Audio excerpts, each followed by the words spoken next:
It's Captain Hardy.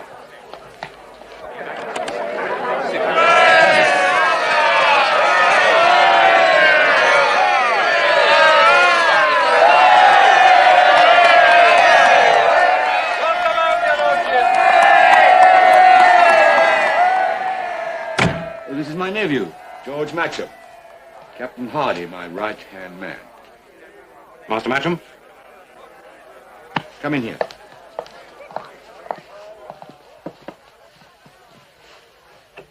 Wouldn't you rather be alone? No. You've come from the Admiralty. Yes? Is the news true? Yes. Well, when does the Victory sail? I don't doubt, Captain, that you'll get your orders to sail the Victory south in a few days to join Admiral Collingwood's command. Yes, my lord. Excuse me. I have to go to her ladyship.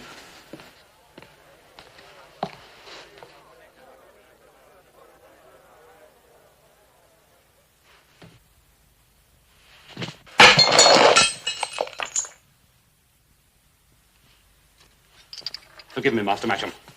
I've never cared for French wine. I prefer rum. Wouldn't you know it? There isn't any. What kind of an admiral's lady is it that doesn't keep rum? Nothing but foreign muck. Oh, here's something. Gin. A whore's drink. In the circumstances, quite suitable, don't you think?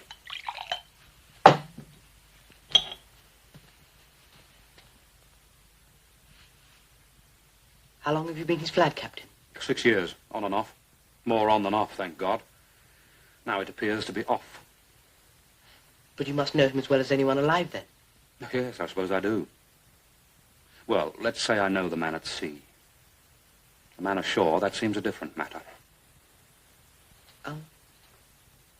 In your view, Captain Hardy, is a man called great for what he is? Or for what he does? Take King Arthur, for instance, because people You say mean take your uncle, don't you? Your uncle is great both in what he is and what he does. How could he have done what he has done without being what he is? You mean winning battles? I mean far more than winning battles. Every schoolboy knows exactly how the Nile and Copenhagen were won. But does every schoolboy know what they were won with? Surely we have better ships than the French. No, sir, certainly not. But they are better handled. Yet what kind of men are they handled by? 4/5 of them have been pressed, kidnapped, knocked on the head and thrown aboard a man-of-war to face a brutal and degrading slavery, which they must submit to, or bear their backs to the cat o' nine tails. But at the Nile, the seamen drank to Nelson. Yes, sir, to Nelson. And that is my point. I see. He's made these mutinous dogs love him. They beg to serve in any squadron he commands, and cry like women when they hear he's wounded. Could he have done that if he hadn't been great in what he is, as well as in what he's done? It's so difficult. Perhaps I expect a perfect hero to be a perfect saint. Perhaps we all do. Well, England has no need of a saint at this hour of her history, Master Matcham, but she has very dire need of a hero. Your health, sir.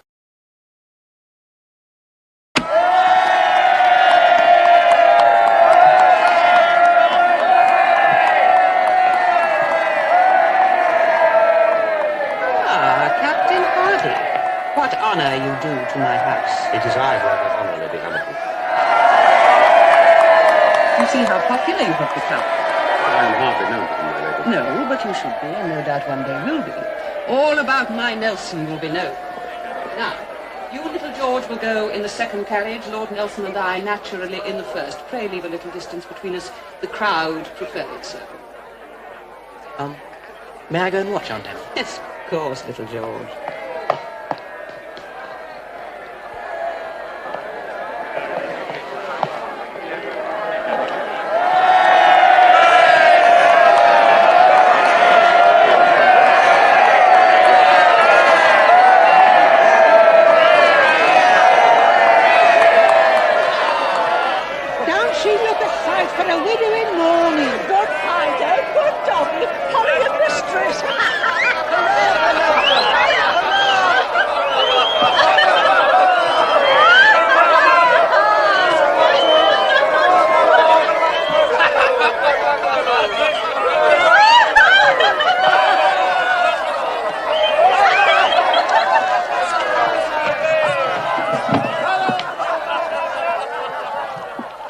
They laughed. Did they?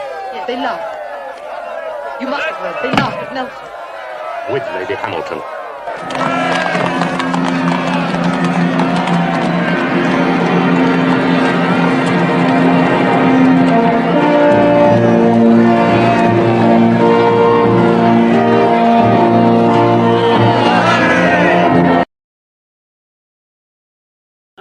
Here's to my Antony, his legs bestride oceans, in whose livery wore crowns and crownets.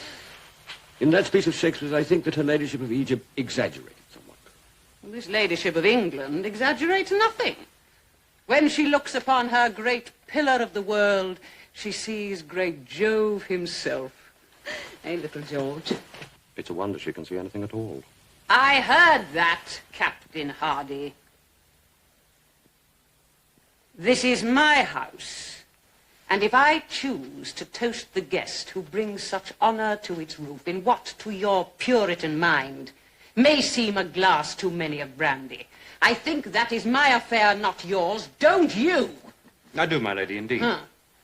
It was only that my Puritan mind hadn't perhaps quite grasped the fact that this was your ladyship's house. Merton is our house, Hardy. Your house, and everybody who visits it. And it's certainly Emma's. Most of all, it is Emma's. Then if it is my house, tell that bugger to get out of it and never come back. Captain Hardy only meant... I know what Captain Hardy meant, and so does he.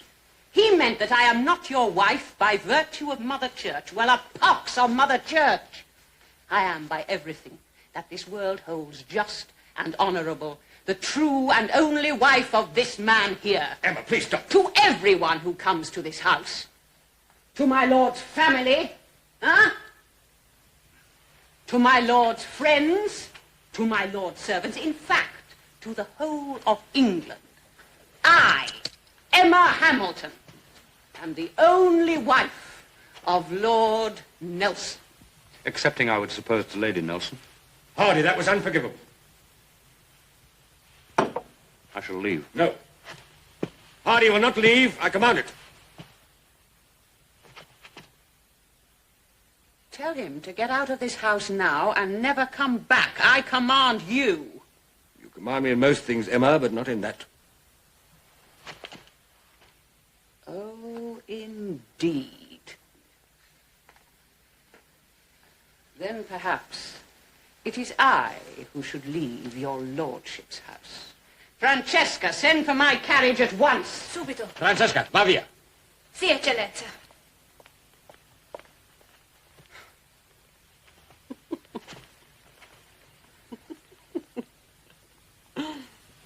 Dinner is served, milady. Emma, will you lead us in? May I have the honor, my dear?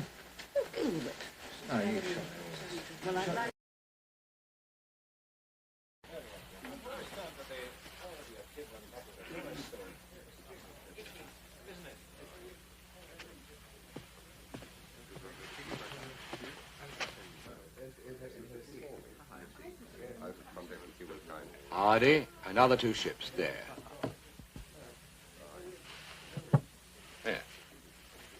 Now here, gentlemen, is your battle of annihilation. Our 2 squadrons isolate here, and destroy. That's the suggested plan of battle, Blackwood, that your frigate will carry tomorrow to Admiral Collingwood. I'm indeed most... Yes. Yes. Nothing less than total destruction. We must have those Frenchies in Boulogne stranded there forever, and Bonaparte is staring at the Dover cliffs in a high old imperial rage. Bravo, great Nelson. The immortal himself has spoke. The immortal has spoke only ordinary common sense. You've just sunk half the French fleet. Poor old buggers. Hardy, what do you think of that? It's far too risky. Risk is the essence of every battle I've ever fought. Of course it is. Risk is the essence of all great battles won by my Nelson. This victory, if it is won, will not be won by your Nelson, my lady. I am not talking to you, Captain Hardy. Had you forgot?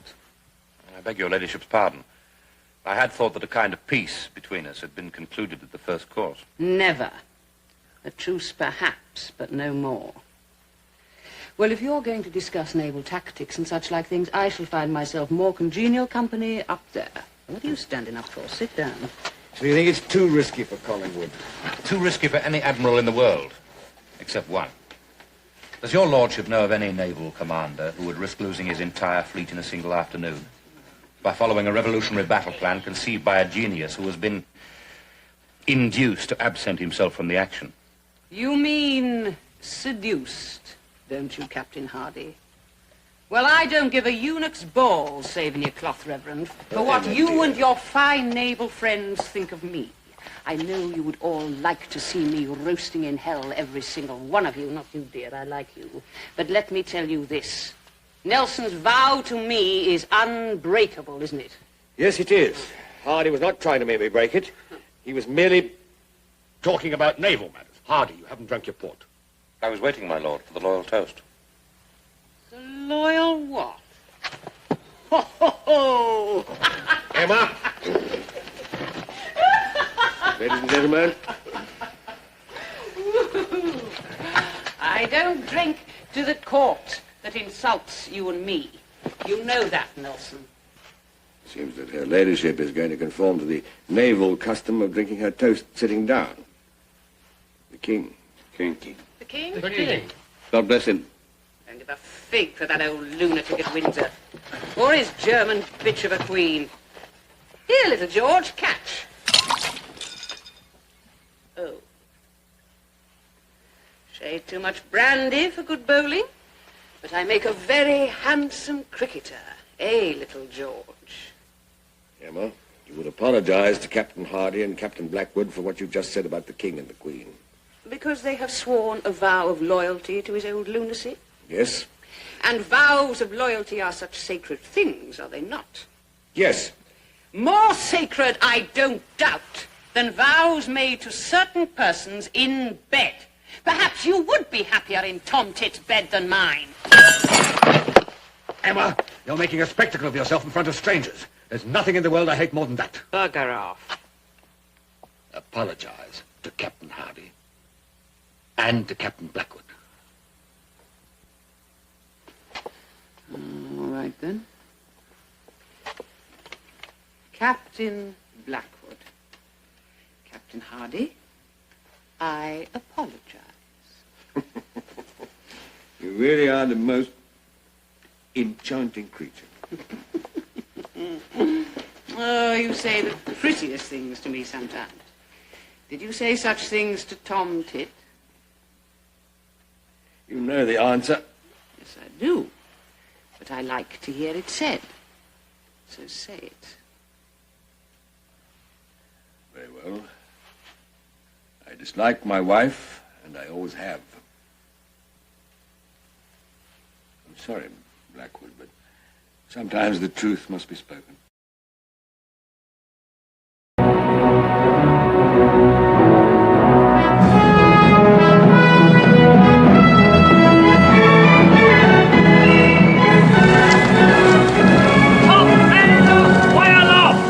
They see our masts coming over the horizon, they'll see what they think is our line of sail.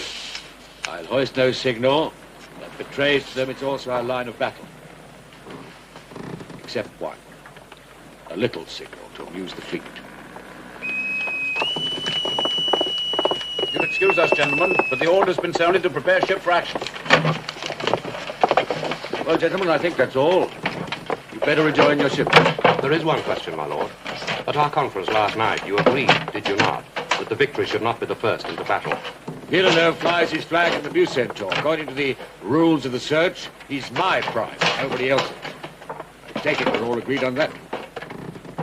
The enemy is sighted, my lord. Good, gentlemen. To business.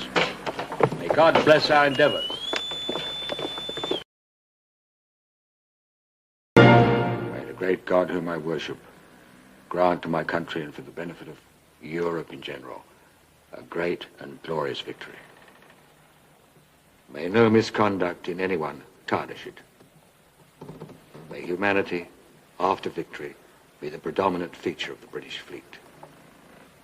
For myself individually, I commit my life to him who made me, And may his blessing lie on my endeavors to serve my country faithfully. To him I resign myself and the just cause which has been entrusted to me to defend. Amen. Amen. Amen. Blackwood, why aren't you aboard your ship? I stayed, my lord, in case you should after all decide to fly your flag in a frigate. Fiddle. I beg your pardon, my lord. I said fiddle. The frigate was for Collingwood. You'd better get on board yours and carry her well. Aye, aye, my lord, will you please reconsider? The Victory, if she is first into battle, will have the weight of 4 enemy battleships against her, alone and unsupported. You make it 4, do you? I make it 5. Will you at least keep your personal promise to me and wear a plain coat? I see you presume to send for it. May I assist your lordship into it? Don't you trust me, Hardy? No, my lord. Well, now, since you and Blackwood are so conveniently here, I'd like you to attest to my signature on this document. There's no necessity for you to read it, but in case we're burnt or sunk, I'd better give you the gist of it. Now, this document clearly leaves Lady Hamilton... I'll read you the last paragraph.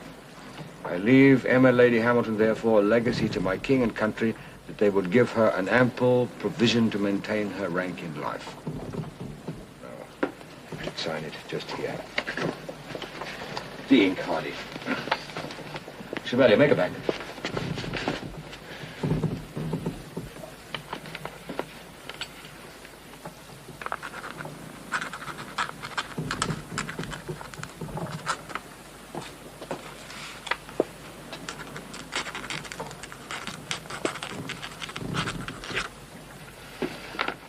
Thank you, gentlemen. All right, Chevalier. Goodbye, Blackwood. Goodbye, my lord. And may I wish your lordship the most complete and crushing victory ever won. Well, if it's to be, it'll be no more than I've planned. But God will decide all. Thank you, gentlemen.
No. Yes. My backbone is shot through. Best cover these up. The man must know. That plain coat might have been free.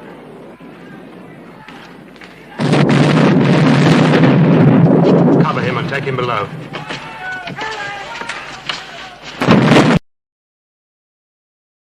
Send for Captain Hardy. He's here, my lord.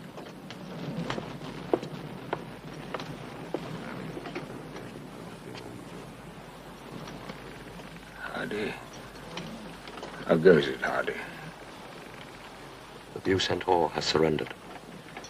We've captured Villeneuve.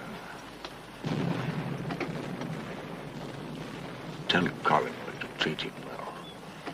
He has been a most gallant enemy. I would have enjoyed Villeneuve as my guest at dinner tonight. What of the other enemy ships? I can't tell your lordship exactly how many prizes we've taken. I can answer for 15 of their larger ships. I'd bargain 20. No British ship struck or sunk? No, my lord.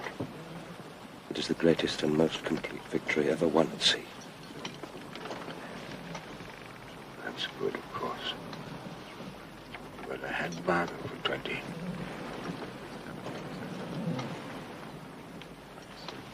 Hardy. Thank God I have done my duty. For which,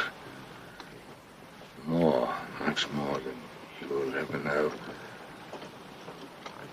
you should thank my darling Emma.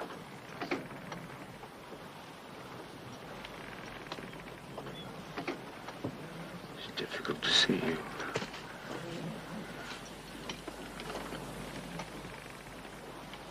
Kiss me.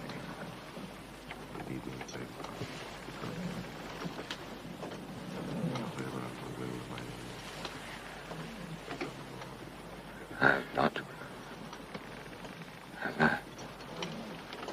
Been too great a sinner.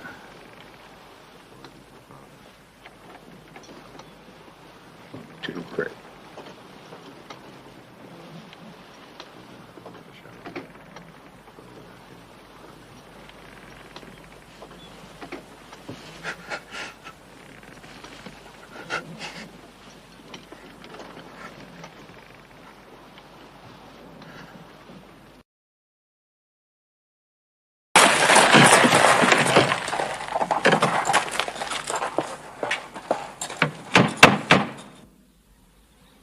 I have been entrusted with dispatches which I have brought by the fastest frigate in our fleet. And so, my lady, as I have not yet reported to the Admiralty, you are the first person in England to hear the news of this great victory at Trafalgar. It was what he sought, my lady. The utter and complete annihilation of the enemy fleets. His plan worked as he knew it would.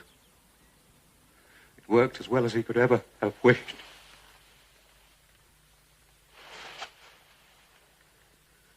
Forgive me, my lady. I have more to tell. I know you have, Captain. I know what other news you are bearing to the Admiralty. How? Who has told you? No one has told me, for no one needed to. I knew when he left I would not see him again alive. How else, if you are Nelson, can you leave this life except at the moment of your greatest triumph? Did he suffer much pain?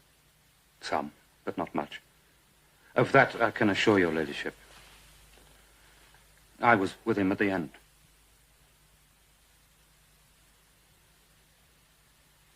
Did he speak of me? He spoke of little else. You're not inventing that to be kind. No, my lady. I would never do that. No, you would not. Some other messenger might, but not you. I must not detain you, Captain, from taking your great news to the Admiralty. It was kind of you to break your journey at Merton. Forgive me if I do not see you to the door.